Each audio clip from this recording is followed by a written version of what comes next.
L'Éthiopie rend hommage aux membres de la police fédérale pour leur contribution élevée lors des opérations de maintien dans l'ordre dans le pays. Un universitaire sur Gerkeligat doit concevoir de meilleures plateformes pour jouer un rôle actif dans la région.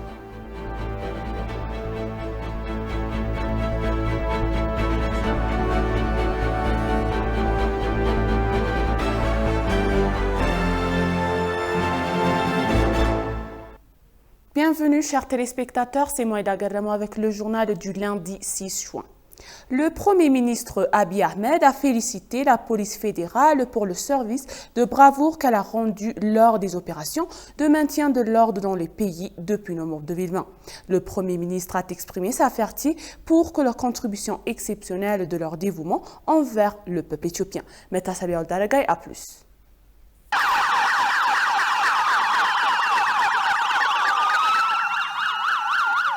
La police a toujours été à l'avant-garde des opérations de maintien de l'ordre entreprises jusqu'à présent pour contrer les adversités contre la souveraineté du pays. Le gouvernement a organisé une cérémonie nationale d'action de grâce sur la place Meskel, dans la capitale, pour reconnaître la police pour ses services exceptionnels. Le Premier ministre a félicité les membres de la police à l'occasion de l'action de grâce. Nous n'avons pas suffisamment respecté votre rôle et vos efforts. Mais nous dormons, mangeons et cultivons paisiblement et nous essayons d'enrichir notre pays parce que nous croyons en vous. Nous renforcerons la police fédérale et toutes les forces de sécurité car le fondement de la prospérité de l'Éthiopie repose sur la paix. Bien que la profession de policier soit l'un des emplois les moins rémunérés du pays, la police est l'un des principaux contributeurs à la stabilité et à la paix durable du pays.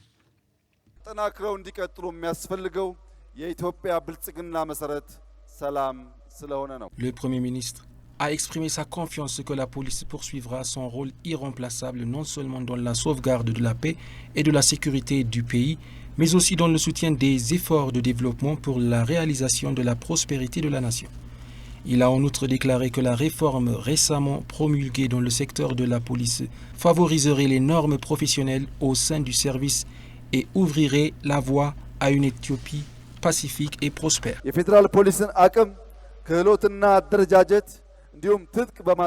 Nous construisons une force de police qui peut répondre de manière adéquate à tous les défis en Éthiopie. Nous construisons des institutions. Nous construisons pour protéger l'Éthiopie des forces qui veulent démanteler l'Éthiopie. Les institutions que nous construisons ne visent pas seulement à maintenir la paix en Éthiopie, mais aussi à servir de base à notre transition vers la prospérité et à héritier d'une Éthiopie prospère et pacifique pour nos enfants. L'Éthiopie ne s'effondrera pas.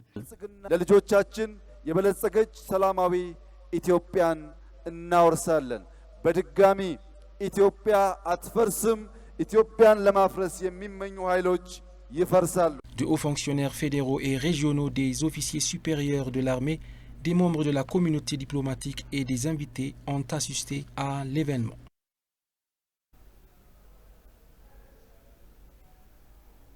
La mise en œuvre de l'initiative d'héritage vert de l'Éthiopie en 2022 envisage la plantation d'arbres de fruits convenables. La région du sud-ouest du pays a commencé à planter des semis à l'approche de la pluie des saisons. Tesfaïol de Michael à plus. Dans le cadre de l'initiative de Green Legacy 2022 de l'Éthiopie, certaines régions ont commencé à planter des arbres. Parmi ces régions se trouve la nouvelle région du sud-ouest de l'Éthiopie. Cette région a déjà commencé à planter des semis d'arbres, prévoyant de planter plus de 300 millions de semis au cours de la saison des pluies 2022. La région dit avoir prévu de planter des arbres de fruits comestibles qui devraient aider économiquement les agriculteurs. Nous plantons des semis pour couvrir les zones où les plantes ont été coupées. En particulier, nous plantons des avocatiers, des manguiers et d'autres fruits qui peuvent également préserver l'environnement. De plus, nous plantons des fruits puisque la région est dotée d'un immense terrain. Il y aura une opportunité avec la mise en œuvre de l'initiative d'héritage vert de cette année qui peut aider économiquement les agriculteurs. Ils mangeront et vendront les fruits. De plus, l'initiative d'héritage vert créera des opportunités d'emploi pour les citoyens.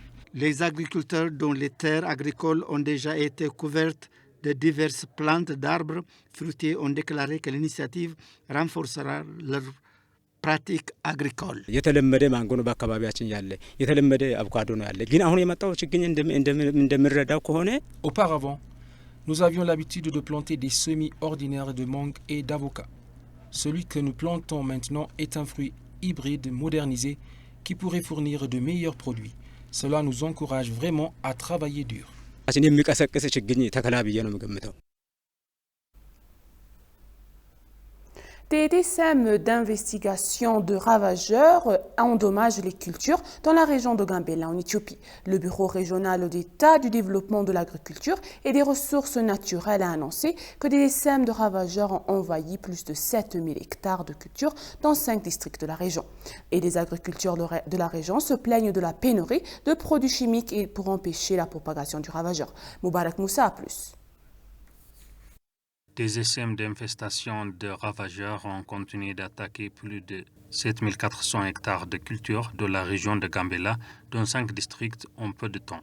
Les agriculteurs de le district de Dima, par exemple, ont expliqué les graves dégâts que les SEM a causés à l'Armée et à la riz.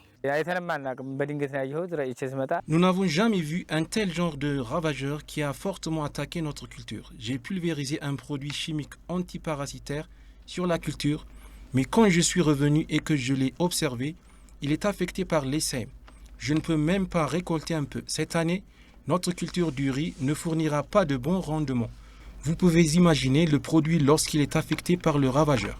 Bien que le gouvernement ait commencé à fournir des produits chimiques antiparasitaires pour empêcher la propagation de l'essai, les agriculteurs se plaignent que l'approvisionnement n'est pas suffisant.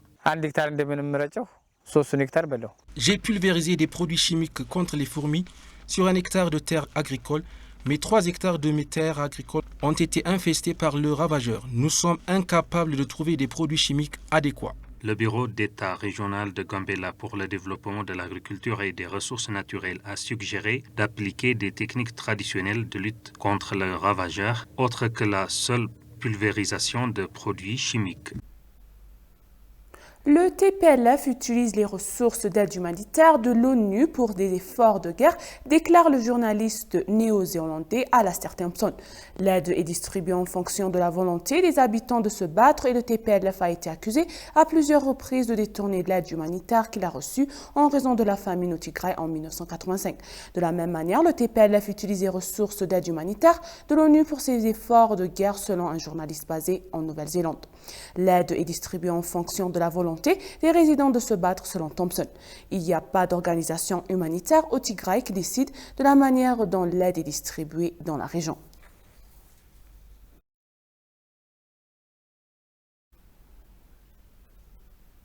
Un universitaire affirme que l'IGAD devrait concevoir de bien meilleures plateformes de coopération entre les États membres pour poursuivre la paix et le développement économique dans la région. S'adressant à ETV, le commentateur sur la Constitution et la consolidation de la paix, Adam Kassé, a déclaré que l'IGAD devrait concevoir de bien meilleures plateformes de coopération entre les États membres pour poursuivre la paix et le développement économique dans la région. Adam a souligné que l'IGAD et d'autres acteurs devraient jouer leur rôle de manière coordonnée pour freiner Al-Shabaab et d'autres attaques terroristes. Il a également appelé l'IGAD à travailler en étroite collaboration avec l'Union africaine pour accroître son engagement dans la région.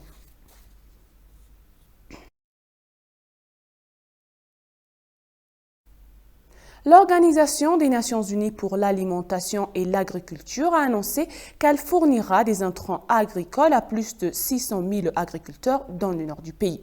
L'organisation s'emploie à fournir des intrants agricoles à 620 000 agriculteurs dans les zones touchées par le conflit du nord de l'Éthiopie.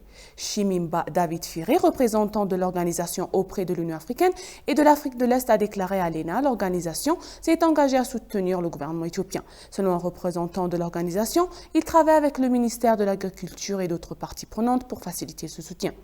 L'entreprise a jusqu'à présent livré 400 tonnes de semences à 230 000 agriculteurs dans l'état du Tigray. Il a déclaré que 3,5 millions d'animaux ont été vaccinés dans l'état du Tigray et que 230 000 services de santé animale ont été fournis dans l'état d'Afar. Il a dit que l'entreprise est en train d'acheter des engrais pour ces zones en collaboration avec des partenaires. Il a dit que malgré les efforts de l'entreprise pour améliorer ses pratiques agricoles, le budget est limité. Il a également aussi déclaré que la décision individuelle de cesser le feu prise par le gouvernement permettra aux agriculteurs de reprendre leurs activités normales.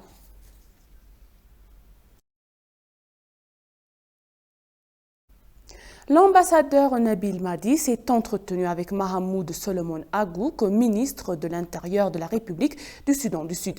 Les deux responsables ont échangé des points de vue sur les moyens de réaliser la proposition de consultation conjointe des administrateurs des frontières des États régionaux voisins de deux pays qui devraient se tenir en Éthiopie dans les prochaines semaines. Ils ont également délibéré sur les moyens de renforcer la sécurité des zones frontalières, en plus des préoccupations communes sur la région et de renforcer la relation fraternelle des deux pays.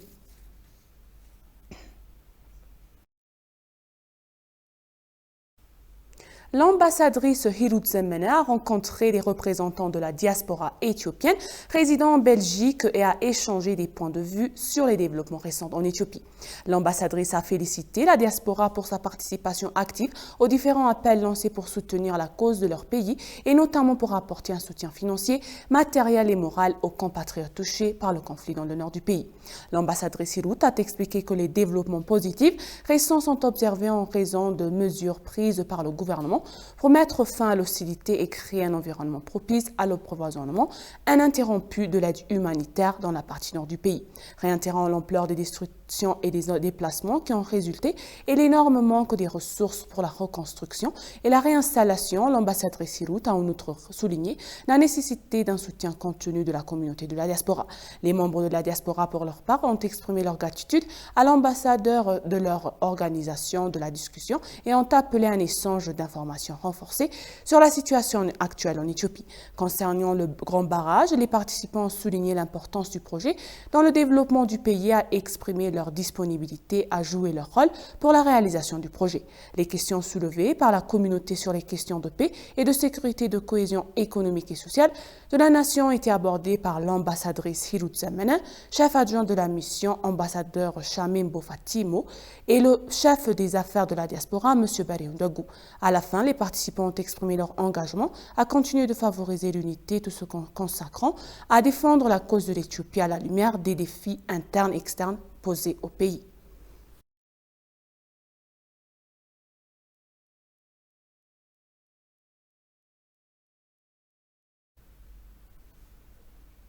Le ministre d'État du Travail, de l'Emploi et du Marketing, Nguesut Laoun, a pour sa part déclaré que le rôle du secteur privé est crucial pour le succès de la mission de création d'emplois du ministère des Travaux et de Compétences.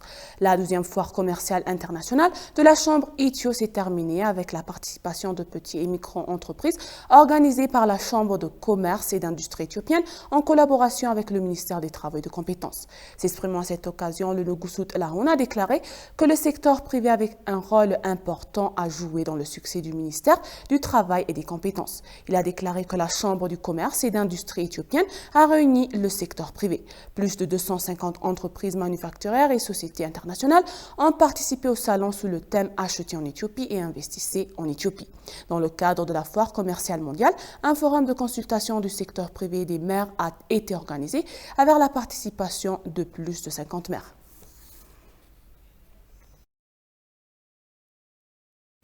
Chers téléspectateurs, nous vous rappelons les titres principaux. L'Éthiopie rend hommage aux membres de la police fédérale pour leur contribution élevée lors des opérations de maintien de l'ordre dans le pays. Un universitaire suggère que l'IGAD doit concevoir de meilleures plateformes pour jouer un rôle actif dans la région. Merci chers téléspectateurs, ainsi s'achèvent les journaux du jour. C'était Moïda Garama avec le journal. Restez avec nous avec le reste des programmes. Je vous souhaite une bonne journée.